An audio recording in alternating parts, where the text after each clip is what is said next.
Yo, what up guys, it's me KingStix. I'm going to be showing you how to play Brand Jungle here in Season 10 and why he is so much more OP in Season 10 than he is in Season 9. This game is in high gold, low platinum, so a lot of you should be able to relate to this and take lessons away from this game. A lot of you are probably wondering, but why Brand Jungle? KingStix, you are trolling us, and I promise you guys I'm not. I see a lot of value in this champion and I'll tell you exactly why he is a great choice in certain situations. First off, most AP junglers are melee, such as Echo or Evelyn, and they only really have single target damage. They try to blow somebody up, and if they get CC'd, they're pretty much going to die instantly. Brand Jungle has way more options when it comes to team fighting. He can peel for his backline since he has a really strong stun. He can play frontline if he has Hourglass, and he has heaps and heaps of AoE damage without having to get up close and personal. Not only that, but I believe level 3 Brand ganks are significantly better than Evelyn level 3 ganks, and they closely rival a level 3 Echo gank. The reason why Brand Jungle is a stronger pick here in Season 10 than Season 9 is you can hit level 3 much faster without taking very long at all. Taking just red and blue plus Grunt will get you level 3 with double buffs. You can get out there and gank, take scuttle, invade, or gank again before backing. The first thing you're going to want to do when you leave base is lay your ward down on the enemy jungler's top side jungle buff. So in this case, it's red buff. If we were on the opposite side of the map, I will lay it on their blue buff. This gives you really valuable information of knowing where they're starting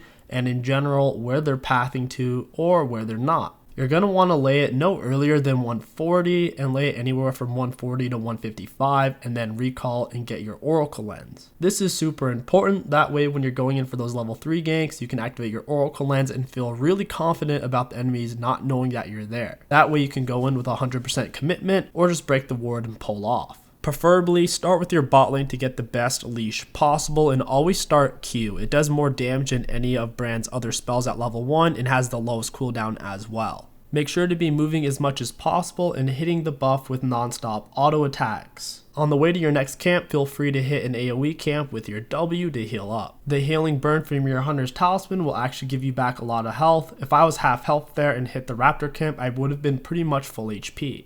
We want to take our blue buff and Gromp next to hit level 3 with double buffs and get out on the map and start ganking and pressuring scuttle crabs. Make sure to move the blue buff around as much as possible. It is the slowest out of all the camps, so you should be able to move it around, hit it with W, then stun it with Q, and pegging it constantly with red buff auto attack, slowing it and putting out a lot of damage. Towards the end of the blue buff's life, you can also hit the blue buff and Gromp at the same time with W. Remember that the blue buff has a much farther patience range, so you're always going to want to pull the blue buff to the Gromp and not the other way around, because you can't pull out Gromp very far before it gets impatient and starts to reset. You'll want to use at least one refillable potion and you should be close to full HP. Scuttle spawns in at 315, so you should be able to finish those 3 camps and then get out on the map looking for a gank or an invade before Scuttle Crab spawns in. I use my Oracle Lens to make sure I'm not walking over any wards and also give myself some shimmer vision of the red buff. I see the red buff is pulled up, so I know Kane's on it. I walk into the bush with confidence. I see Kane.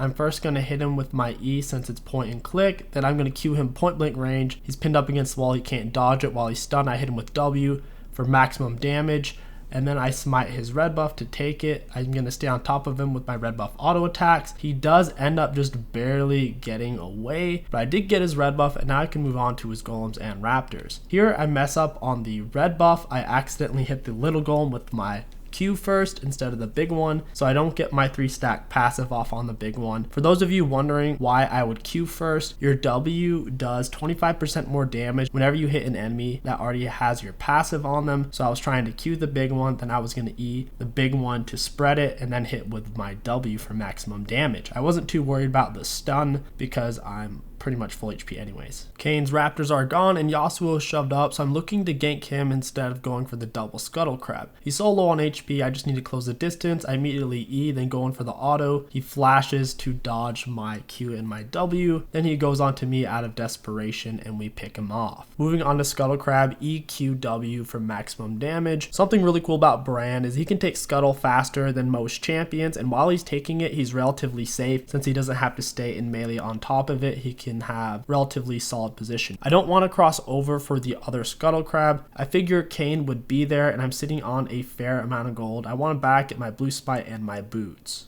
I also noticed a massive wave bot lane, so this is a solid pathing opportunity for me to show up bot and impact the lane. Kayn does end up going mid, Jace's way out of position and gets himself killed. Not the end of the world though, because I'm pathing towards golem and the bot gank. This is how I was intending on taking golems earlier, the QE then W for maximum damage. If you're full health and can kite it out, you don't need the stun from your Q, and it's better to utilize the extra damage from your W instead to take the camp faster. Especially since we are maxing W first, utilizing that 25% bonus damage on targets that are already ablaze on your W becomes really valuable as you level up. As I'm coming in for the gank, I lay my pink ward over the wall into the tri-brush to make sure it's not warded. If it was warded, you would just look at their reactions and go in for the gank if they don't pull off immediately. In this case, it wasn't warded, so I can approach with confidence. Since I am behind them, there's no hurry. I just blue smite, E, then Q after Taric has her stun. If Taric didn't land his stun, I would have walked with Caitlyn a little bit longer just in case she had flash or used her net. In this case though, using my blue smite was enough for Taric to land the stun, and since she was stunned, I was just gonna hit her with my Q for absolutely free. Once you're at least level 3, taking raptors on Brand is quite easy. Just W the full camp, E the big raptor to hit the whole camp, and then Q the big raptor as well for your 3 proc passive, and you should be able to clear the whole camp with those 3 spells and a few auto attacks. Wolves is identical to taking the raptors. You're going to W the whole camp, E then Q the big one, landing your 3 proc passive and clearing the camp with 3 spells and a couple of auto attacks. As you can see, if you are clearing your jungle properly, you should have relatively full HP. Before I throw out my Q, I want to make sure Garen is slowed or he's starting up an auto attack. That way I can guarantee my stun land. Garen greets for the pink ward. I hit him with my W and then chase him down into a max range Q.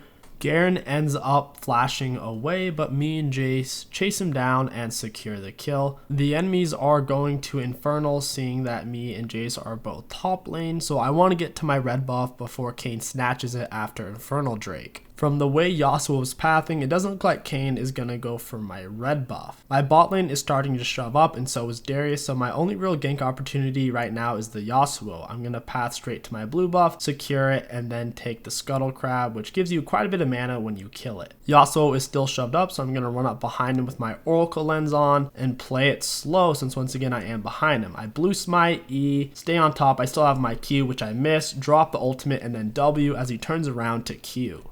Ganking enemies on their minion wave is really powerful. Just make sure you E them first before you press R, that way your ultimate will aggro them. I want to help push mid somewhat, but I am in a hurry to come over here to bot lane. I see there's a lot of action. Fortunately, my bot laners die pretty fast, so I'm going to pull back off and help with the turret plating. I see Kayn does have his blue buff and he is level 5, which means he hasn't touched his red buff yet. So after he's done killing my bot lane here, where do you think Kayn's going to go? He's going to path up towards his raptors, his red buff, and his golems, and I'll be waiting for him. I do take the raptors here, which you might consider a little bit greedy, but I think when Kayn sees this, he's going to run straight to his red buff where that I take it. So even if he sees his raptors are gone, he might not think too much of it. So I want to take the red buff as fast as I can and then wait for the Kayn. Bushes are Brand Jungle's best friend. The enemies will walk right into you, EQW smite, and they are a goner. I just one-shot the Kayn. He was full HP, and I don't even have a full jungle item yet. Garen walked into me, EQ immediately, hit him with the W,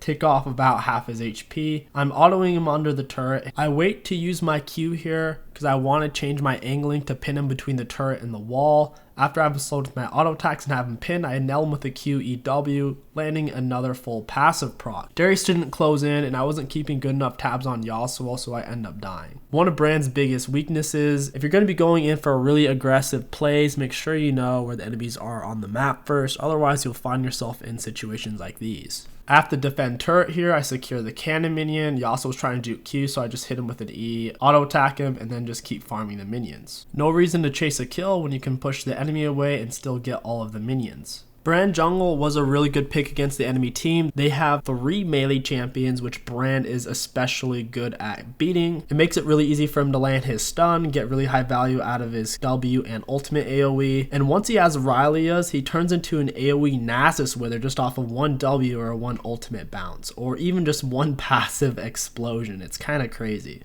If the enemy team has a massive tank frontline, Brand Jungle is really scary. His AoE slow disengage combined with his max health damage makes him super valuable. Morgana's coming up, so I'm hiding behind the wall. Once I feel like she's close enough, I run out, blue smiter E. I hold on to my Q after her position is determined, throw out W, and we finish her off. If Jace wasn't there, I would have been more patient with my W, and I would have been a little bit more willing to use my ultimate to secure the kill, just in case Morgana had flash. If you have a pink ward in the bush and enemies have a normal ward, if they're hitting your pink ward from a distance, they can't actually see if there's anyone in the bush. So she doesn't see me coming right now. Her ward is not working and she can't see me. So as I enter the bush, I am still invisible. And even when you break a pink ward, its effects last for roughly 1.5 to 2 seconds. So she still couldn't see me here until I left the bush. And now she's like, oh shit, where did he come from? Now I'm gonna blue smiter, press E, and keep running behind her. I don't want to throw out Q yet, just in case she flashes or uses net. Now that I'm completely behind her and have a better angle, I peg her with Q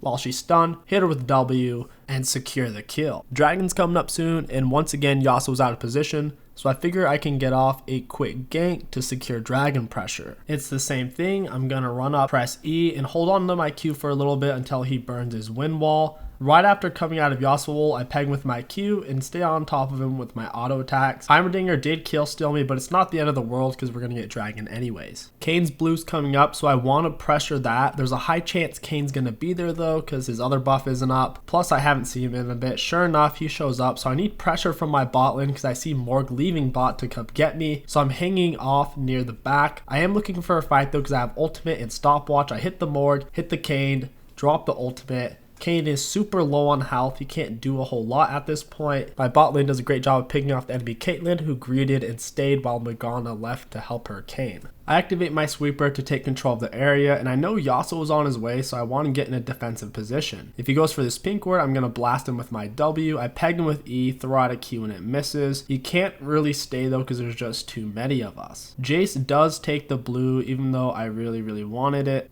As long as Kane's not getting it, I'm happy. My ultimate's down and I'm low on health, so I'm just going to power farm it up a bit and heal up. I skip golems because I don't want Kane to take my blue buff in retaliation. I'm going to take them both at the same time, pull the blue buff to the Gromp, then I'm going to hit the blue buff with my Q, W, then E, spreading it to both of them. Also hitting both of them with the bonus 25% damage on my W. This will apply your passive proc to the blue buff, which in turn will apply it to the Gromp, so you should be hitting both of them with your 3 proc passive Blaze. This stack damage lets you take them really fast and very efficiently. Once you've completed your jungle item and have tier 2 boots, it's usually best to go for Aurelia's Crystal Scepter instead of a Liandria's Torment. Riley's is 500 gold cheaper and gives way more HP, and it also gives more AP as well. It also gives you a lot more utility in a team fight since you will be throwing down massive AoE slows. It lets you pill better, it lets you disengage better, and it lets you chase enemies down much better as well. In team fights, you have to be patient with your ultimate on Brand against champions like Braum and Yasuo. Their wall will completely stunt your ultimate. So here I didn't get a chance to throw down my ultimate on multiple targets. I end up having the hourglass since I took turret aggro and Caitlyn put a trap under me.